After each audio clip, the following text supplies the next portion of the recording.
അങ്ങനെ big boss ലാലേട്ടന് കൊടുത്ത പണി നന്നായിട്ട് ലാലേട്ടൻ ചെയ്തു. അതായത് ജാസ്മീനെ ഒന്ന് പൊക്കിയടിച്ചു, ജാസ്മീനെ ഒന്ന് വെളുപ്പിച്ചെടുത്തു, സിബിനെ ഒന്ന് താഴ്ത്തിക്കെട്ടി അടിച്ചമർത്തി. അതായത് സിബിൻ ചെയ്ത കുറ്റങ്ങളെല്ലാം ആ ഹൗസിനുള്ളിൽ ബാക്കി എല്ലാവരും ചെയ്തിട്ടുള്ള കാര്യങ്ങളാണ്. കാലേ വാരി നിലത്തടിക്കുക എന്നൊക്കെ ഉള്ളത് ഇങ്ങനെ തമാശ രൂപേണ പറയുന്ന കാര്യമാണെന്നുള്ളത് എല്ലാവർക്കും അറിയാം. അതെല്ലാം വലിയ കാര്യമാക്കിയെടുത്ത് നമ്മുടെ ജാസ്മിന് വേണ്ടിയിട്ട് സംസാരിച്ച പോലെയുണ്ട് ഇന്നത്തെ എപ്പിസോഡ്. എന്താ കഥ? അവസാനം ബിഗ് ബോസും ലാലേട്ടനും ഒന്നായി ജാസ്മിനെ രക്ഷിച്ചെടുത്തു.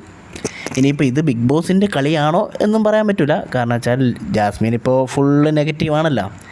അപ്പോൾ പിന്നെ ജാസ്മിൻ്റെ കളി ഒന്നും കൂടി ഒന്ന് ഉഷാറാക്കാൻ വേണ്ടിയിട്ട് വേണമെങ്കിൽ നമ്മുടെ ബിഗ് ബോസ് അണ്ണൻ ജാസ്മിന് കുറച്ച് ഒരു കോൺഫിഡൻസ് ലെവൽ കൂട്ടിക്കൊടുക്കാൻ വേണ്ടിയിട്ടുള്ള പണിയായിരിക്കാം ചിലപ്പം. അതും പറയാൻ പറ്റില്ല. ഇനിയിപ്പോൾ നാളെ മുതൽ ഇതിൻ്റെ പേരിൽ ജാസ്മിൻ്റെ കുറച്ച് കളികൾ നമുക്ക് കൂടുതൽ കാണേണ്ടി വരും. ജാസ്മിൻ ഇപ്പോൾ ഒന്ന് പൊങ്ങി നിൽക്കുവാണല്ലോ, അങ്ങ് മേലെ മുട്ടി നിൽക്കുവാണല്ലോ.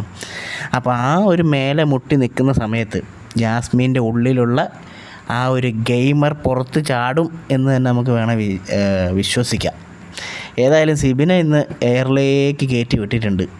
അത് കണ്ട് ജാസ്മിനാണെങ്കിൽ പുച്ഛം, അയ്യോ ഞാനാണ് വലിയവൾ എന്നുള്ള ഒരു പുച്ഛഭാവത്തിലൊരു നിപ്പുണ്ട്. എൻ്റെ പൊന്നടാവേ, നമ്മുടെ ജിൻഡോനെല്ലാം ഇന്നലെ ഷണ്ടാന്നും എന്നാൽ ജട്ടാന്നാ എന്തൊക്കെ വിളിക്കുന്നുണ്ടായിരുന്നല്ലോ. അതൊന്നും ലാലേട്ടനും ബിഗ് ബോസിനും ഒന്നും ഒരു പ്രശ്നമേ അല്ല. ബാക്കി ജാസ്മീനെ ആരെങ്കിലും എന്തെങ്കിലും വിളിച്ചാൽ അതെടുത്തിട്ട് അങ്ങോട്ട് അലക്കുന്നു. എന്തായാലും ഇന്നത്തെ എപ്പിസോഡിൽ ലാലേട്ടൻ ഭയങ്കര ബോറായിരുന്നു. ബോറ് എന്ന് പറഞ്ഞിട്ടുണ്ടെങ്കിൽ ബോസണ്ണൻ എഴുതി കൊടുക്കുന്ന സ്ക്രിപ്റ്റ് വായിക്കലാണല്ലോ ലാലേട്ടൻ്റെ പരിപാടി. അപ്പോൾ പിന്നെ ലാലേട്ടനെ പറഞ്ഞിട്ട് കാര്യമില്ല. പിന്നെ നോറേനെയും ഇന്ന് നന്നായിട്ടൊന്ന് വെളുപ്പിച്ചെടുത്തിട്ടുണ്ട്. ഇന്നിപ്പം നോറ ആൻഡ് ജാസ്മിൻ അവരങ്ങോട്ട് പൊങ്ങിപ്പോയി നമ്മുടെ സിബിയാനെ അങ്ങോട്ട് താഴ്ത്തി കെട്ടി. ഇത്ര മാത്രം ഇന്നത്തെ എപ്പിസോഡിലുണ്ട് ഞാൻ കണ്ടുള്ളൂ. ഇനിയിപ്പോൾ ബാക്കി അതിൻ്റെ മൂലക്കെല്ലാം ഒരുപാട് വാഴകളിങ്ങനെ വെറുതെ ഒരു കാര്യം പോലും ചോദിക്കാനും ഇല്ല, അവരോടൊന്നും സംസാരിക്കാനും ഇല്ല.